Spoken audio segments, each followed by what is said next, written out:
Hey everyone, a few days off and now I'm back, and I'm happy to report tonight on greatcollections.com on the Sunday auction a 1945 Jefferson nickel. And a lot of you know that this is the Civil War nickel that is pretty widely collected. It's that popular. Sold tonight to the tune of $6,592.50. And just by taking a glance at the image of the auction, this coin right here, the toning is not spectacular at all. There is a few little hints of kind of like a rosy pink in there, especially on the obverse. But all in all, I would say that the toning definitely had nothing to do with the auction sale this weekend for this particular coin. In fact, some would say that it's even kind of almost a distraction.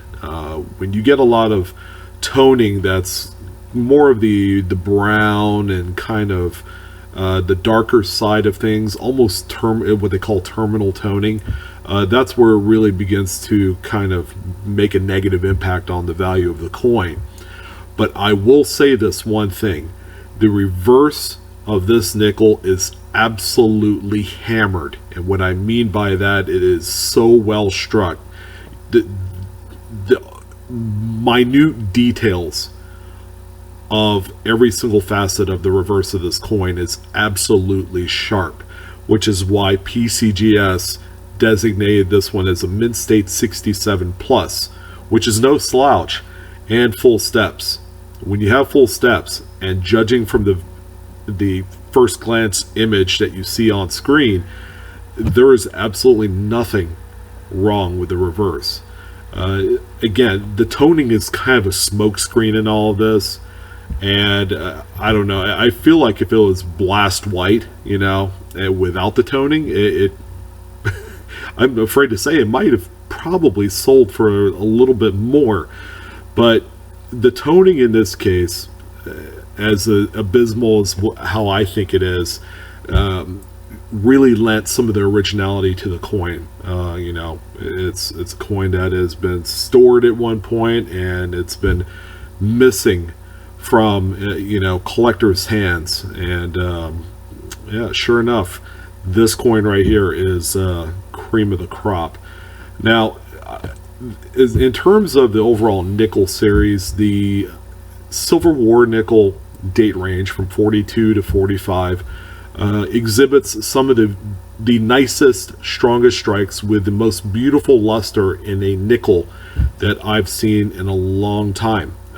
If you were to go out and search for some of these, a good deal of the time you will find them with fully struck steps, which makes the search a little bit easier. I think where it comes down to is finding one that's high enough level with minimal nicks and scratches, and sometimes to an extent the less amount of die file lines that show up on these coins, the more attractive they are. But anyways, this is our auction recap for this Sunday evening. I'm glad to be back aboard to talk more coins. It is a 1945 P mint mark Jefferson nickel that graded out PCGS mint state 67 plus with full steps designated on the slab label. This is auction number 602816 if you wanted to check it out on greatcollections.com. And this one sold to the final hammer price with all the juice, $6,592.50. I want to keep in mind, if you guys find a coin similar to this, first things first, you always want to get a second opinion before you go ahead and send it off to a third-party grader. There's nothing worse than sending this in, comes back graded 65 with non-full steps, and you've spent all that time and money and effort to try and get something graded so that way you can flip it and make some money. Alright, so please get a second opinion. If not from me, forum sites like Coin Talk and Coin Community, post your photo. Let's go ahead and take a look at it for you. But anyways, I appreciate you guys' time. Give me a great big like, subscribe Blue Ridge Silverhound, hit the bell to get all the instant notifications. I appreciate your guys' time. You guys have a great strong week coming up here, and I'll be bound and determined to talk more coins with you.